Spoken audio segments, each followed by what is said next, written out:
कार्तिक महात्म।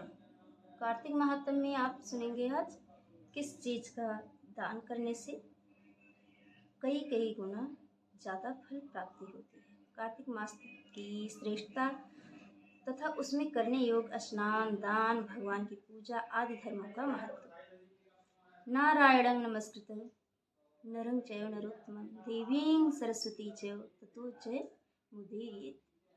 पहले भगवान नारायण नरश्रेष्ठ नर तथा सरस्वती देवी को नमस्कार करके जय स्वरूप इतिहास पुराण का पाठ करना चाहिए। स्कंद पुराण रचित कार्तिक महात्म आज आप सुनेंगे।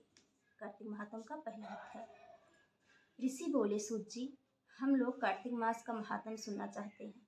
सूत जी बोले, ऋषियों, तुमने मुझसे जो प्रश्न किया है उसी को ब्रह्मपुत्र नारद जी ने जगत गुरु ब्रह्मा से इस प्रकार पूछा था। पितामह मासों में सबसे श्रेष्ठ मास, देवताओं में सर्वोत्तम देवता और तीर्थों में विशिष्ट तीर्थ कौन है, यह बताइए। ब्रह्मा जी बोले, मासों में कार्तिक, देवताओं में भगवान विष्णु और तीर्थों में नारायण तीर्थ बद्रिकाश्रम श्रेष्ठ है।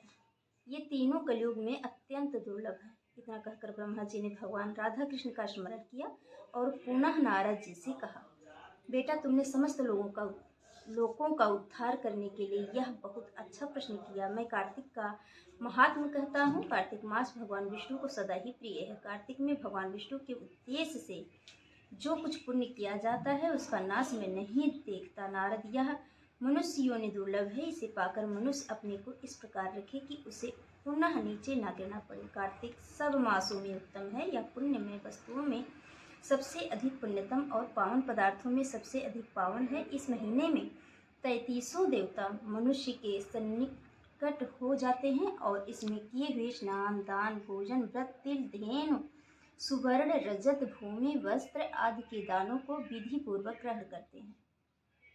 कार्तिक मास में जो कुछ दिया जाता है, जो भी तप किया जाता है, उसे सर्वशक्तिमान भगवान विष्णु ने अच्छे फल देने वाला बतलाया है। भगवान विष्णु के उद्देश्य से मनुष्य कार्तिक में जो कुछ दान देता है उसे वह अच्छे रूप में प्राप्त करता है। उस समय अन्नदान का महत्व अधिक है।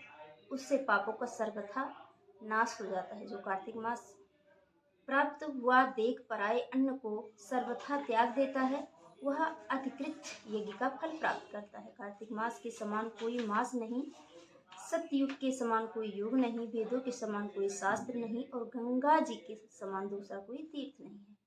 इसी प्रकार अन्नदान के सदृश दूसरा कोई दान नहीं है। दान करने वाले पुरुषों के लिए न्यायोपार्जित द्रव्य के दान का सुअवसर दुर्लभ है। उसका भी तीर्थ में दान किया जाना तो और भी दुर्लभ है। मुनिश्रेष्ठ, पाप से डरने वाले मनुष्य को कार्तिक मास में शालिग्राम शिला का पूजन और भगवान वासुदेव का स्मरण अवश्य करना चाहिए। दान आदि करने से असमर्थ मनुष्य प्रतिदिन प्रसन्नता पूर्वक नियम से भगवान नामों का स्मरण करें। कार्तिक में भगवान विष्णु की प्रसन्नता के लिए विष्णु मंदिर अथवा शिव मंदिर में रात को जागरण करें। शिव और विष्णु के मंदिर ना हो तो किसी भी देवता के मंदिर में जागरण करें। यदि दुर्गम वन में स्थित हो या विपत्ति में पड़ा हो तो पीपल के वृक्ष की जड़ में अथवा तुलसी के वनों में जागरण करें। भगवान विष्णु के समीप उन्हीं के नामों और लीला कथाओं का गायन करें। यदि आपत्ति में पड़ा हुआ मनुष्य कहीं अधिक जल न पावे अथवा रोगी होने के कारण जल से स्नान न कर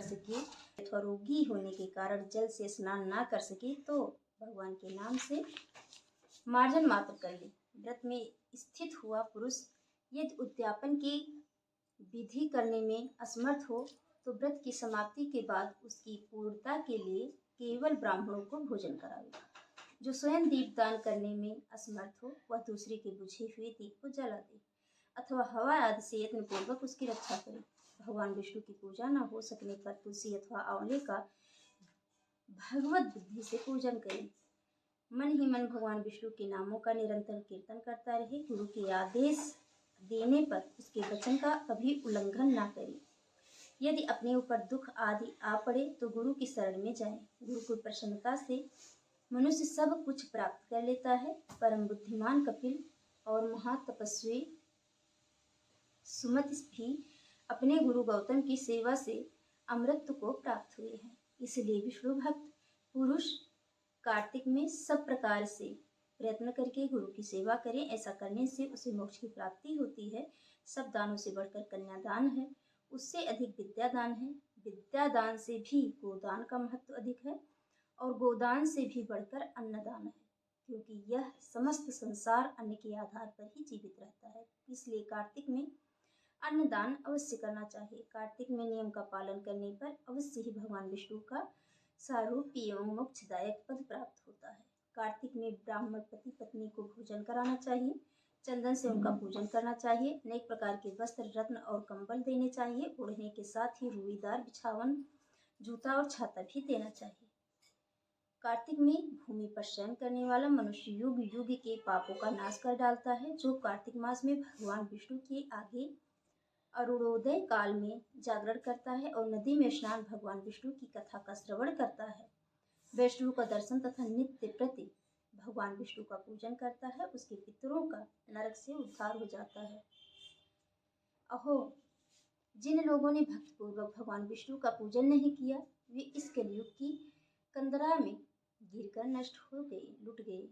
जो मनुष्य कमल के एक फूल से देवताओं के स्वामी भगवान कमलापति की पूजा करता है, वह करोड़ों जन्मों के पापों का नाश कर डालता है। मुनि श्रेष्ठ जो कार्तिक में 1,00,000 तुलसी दल चढ़ाकर भगवान विष्णु की पूजा करता है, वह एक एक दल पर मुक्ता दान करने का फल प्राप्त करता है।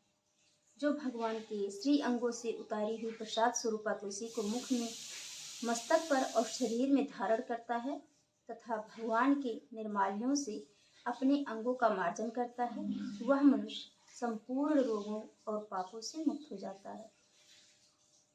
भगवत पूजन संबंधी प्रसाद स्वरूप शंख का जल, भगवान की भक्ति में माल्य पुष्प आदि, चरणोदक, चंदन और धूप ब्रह्म हत्या का नाश करने वाले हैं। नारद कार्तिक मास में प्रातः काल स्नान करें और प्रतिदिन अपनी शक्ति के अनुसार ब्राह्मण को अन्नदान दें, क्योंकि सब दानों में अन्नदान ही सबसे बढ़कर है। अन्न से ही मनुष्य जन्म लेता और अन्न से ही बढ़ता है।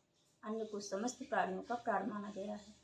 अन्नदान करने वाला पुरुष संसार में सब कुछ देने वाला और संपूर्ण यज्ञों का अनुष्ठान करने वाला है।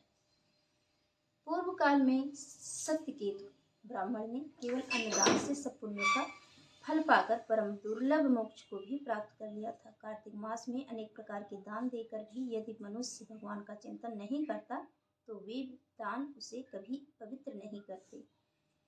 भगवत नाम स्मरण की महिमा का वर्णन है मैं नहीं कर सकता। गोविंद गोविंद हरे मुरारी, गोविंद गोविंद मुकुंद कृष्ण, गोविंद गोविंद रथांग पाड़ी, गोविंद दामोदर माधवी।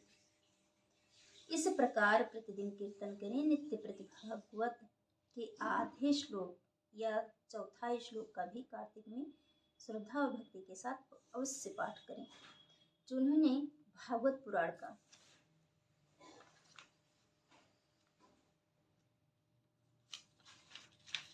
भागवत पुराण का श्रवण नहीं किया, पुराण पुरुष भगवान नारायण की आराधना नहीं की और ब्राह्मणों की मुखरूपी अग्नि में अन्न की आहुति नहीं दी, उन मनुष्यों का जन्म व्यर्थ ही गया। देवर्षि, जो मनुष्य कार्तिक मास में प्रतिदिन गीता का पाठ करता है, उसे पुण्य फल का वर्णन करने की शक्ति मुझमें भी नहीं है। गीता के समान कोई शास्त्र ना तो हुआ है और न होगा। एकमात्र गीता ही सदा सब पापों को हरने वाली और मोक्ष देने वाली है। गीता के एक अध्याय का पाठ करने से मनुष्य घोर नरक से मुक्त हो जाते हैं, जैसे जड़ ब्राह्मण मुक्त हो गया था। 7 समुद्रों तक की पृथ्वी का दान करने से जो फल प्राप्त होता है, 7 समुद्रों तक की पृथ्वी का दान कर देने से जिस फल की प्राप्ति होती है, शालिग्राम शिला के दान करने से मनुष्य उसी फल को पा लेता है। अतः कार्तिक मास में स्नान तथा दान पूर्वक शालिग्राम शिला का दान अवश्य करना चाहिए। पूरे मास में स्नान दान करने के पश्चात अगर आप शालिग्राम शिला का दान कर देते हैं पंडित जी को, तो इससे 7 समुद्रों तक की धरती के दान का पुण्य प्राप्त होता है। तो यह थी वैशाख मास के प्रथम अध्याय का महत्व। फिर मिलेंगे।